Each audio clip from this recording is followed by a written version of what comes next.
आपने हॉलीवुड की मशहूर फिल्म द मैट्रिक्स देखी होगी या इसके बारे में ज़रूर सुना होगा, जहां बेहद पावरफुल सुपर कंप्यूटर पूरी दुनिया पर कब्जा करना चाहते हैं और ये इंसानों के लिए ही खतरा बन जाते हैं। 1999 में आई इस फिल्म में कंप्यूटर और इंसानों के बीच वॉर दिखाया गया है, लेकिन ये भयावह कल्पना हकीकत भी बन सकती है। जी हाँ, आपको एक और उदाहरण देकर आपको समझाता हूँ कि ये कैसे हो सकता है। क्या हो अगर आप अपने किसी दोस्त से बात करना चाहते हैं और बिना फ़ोन या बिना किसी डिवाइस के बात करने में कामयाब हो जाए, तो इसे आप मजाक समझकर टाल देंगे। लेकिन मशहूर उद्योगपति एलन मस्क की कंपनी न्यूरालिंक ने एक ऐसा प्रयोग किया है जिसके बाद दुनिया पूरी तरह से बदल जाएगी। न्यूरालिंक ने एक बंदर के दिमाग में चिप लगा दी और करीब 6 हफ्ते बाद एक वीडियो रिकॉर्ड किया है। इस वीडियो के आधार पर मैं कह रहा हूं कि आने वाले वक्त की दुनिया बिल्कुल ही अलग होने वाली है। देखिए, ये वही बंदर है जिसके दिमाग में चिप लगा दी गई। ये बंदर मशहूर वीडियो गेम पोंग खेल रहा है। शुरुआत में आप देखेंगे कि 6 हफ्ते की ट्रेनिंग के बाद ये बेहतरीन तरीके से जॉयस्टिक को हैंडल करते हुए गेम खेल रहा है।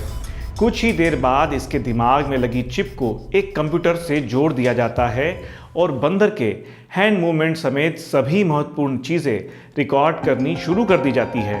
यानी पोंग गेम में कर्सर को इस चौकोर बॉक्स तक ले जाने के लिए इस बंदर के हाथ और दिमाग के बीच क्या प्रक्रिया होती है, दिमाग के किस हिस्से से कौन से न्यूरॉन फायर किए जा रहे हैं, ये सारा रिकॉर्ड किया गया। और इसके कुछ देर बाद ऐसा हुआ जिसे चमत्कार ही कहा जा सकता है।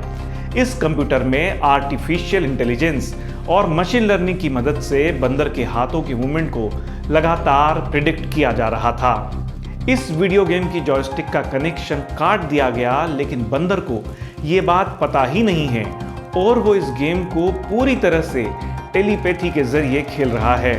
हालांकि वो अब भी जॉयस्टिक को हिला रहा है, लेकिन वो डिस्कनेक्टेड है। इसके बाद गेम के डिफिकल्टी लेवल को बढ़ा दिया गया और जॉयस्टिक पूरी तरह से बंद कर दी गई। लेकिन ये क्या, बंदर पूरी तन्मयता और कुशलता के साथ इस गेम को खेल रहा है, और वो भी बिना किसी वायर या कनेक्टेड डिवाइस के। दरअसल ये छोटा सा वीडियो जो आपने देखा, इसके जरिए जो खोज हुई है वो शायद पहिए के आविष्कार जितनी ही महत्वपूर्ण है। एलन मस्क का कहना है कि पैरालिसिस या अन्य किसी न्यूरोलॉजिकल बीमारी से जूझ रहे लोग अब बिना फोन को टच किए मैसेज भेज पाएंगे, अपने परिजनों और डॉक्टर से बात कर पाएंगे।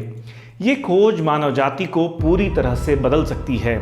एलन मस्क की कंपनी की इस पहल के बाद पूरी दुनिया में बहस शुरू हो गई है। एक तरफ तो लोग इसकी तारीफ कर रहे हैं, लेकिन इससे पूरी मानव जाति के अस्तित्व को ही खतरा भी पैदा हो सकता है, और इन खतरों के बारे में खुद एलन मस्क बता चुके हैं। एलन मस्क ने do you trust this computer नाम की एक डॉक्यूमेंट्री में कहा था कि यदि आर्टिफिशियल इंटेलिजेंस पर हो रही रिसर्च पर नकेल नहीं कसी गई तो भविष्य में ऐसा भी दिन आएगा जब डिजिटल तानाशाह पूरी दुनिया पर राज करेगा। एलन मस्क ने आगे कहा था कि यदि आर्टिफिशियल इंटेलिजेंस पर हो रही रिसर्च पर नकेल नहीं कसी गई तो बहुत ही खराब दिन देखने पड़ेंगे।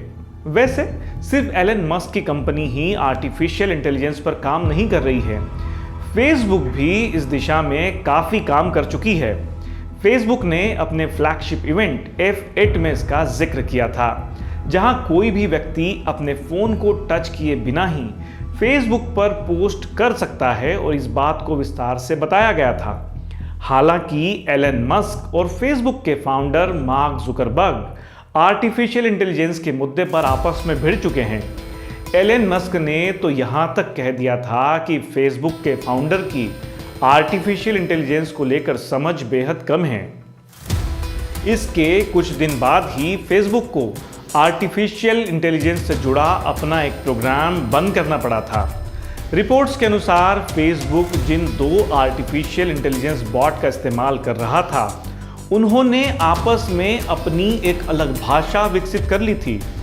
इस सिस्टम के तहत जो बॉट काम कर रहे थे, उनके लिए बातचीत के जो कोड थे वो अंग्रेजी भाषा में गढ़े गए थे। लेकिन बाद में रिसर्चर्स को पता लगाया कि बॉब और एलिस नाम के 2 AI बॉट अंग्रेजी भाषा की बजाय अपनी एक अलग ही भाषा में बात कर रहे हैं। इस भाषा को समझने के लिए शोधकर्ताओं ने काफ़ी मेहनत की, लेकिन कामयाबी हाथ नहीं लगी और नतीजतन इस प्रोग्राम को बंद करना पड़ा।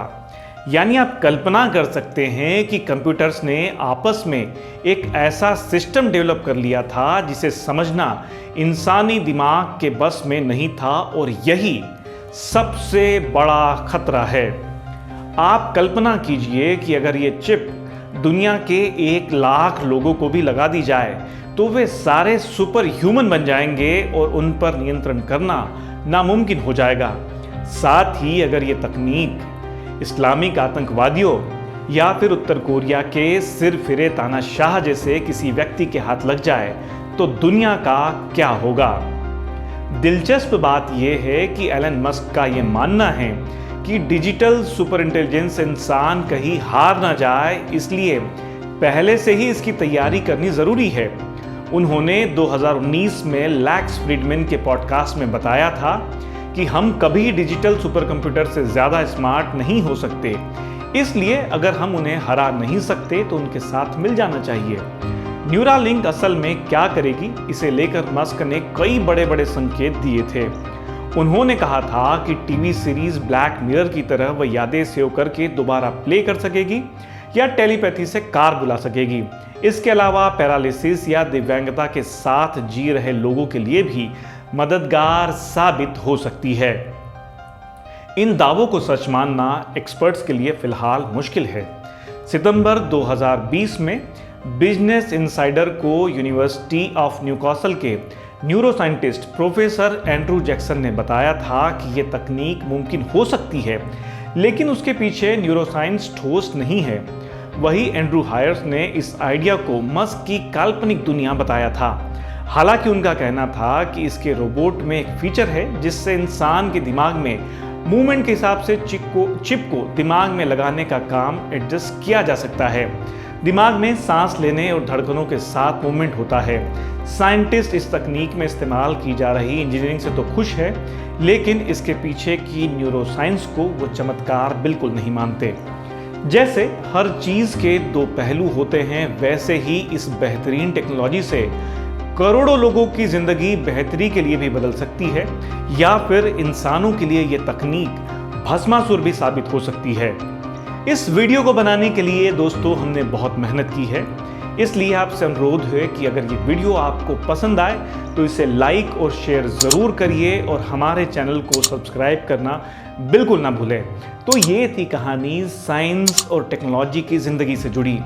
मैं आलोक वाणी आपके लिए ज़िंदगी के कई अहम हिस्सों से जुड़ी ऐसी ही दिलचस्प कहानियाँ और खबरों के पीछे की कहानी लेकर आता रहूँगा। धन्यवाद।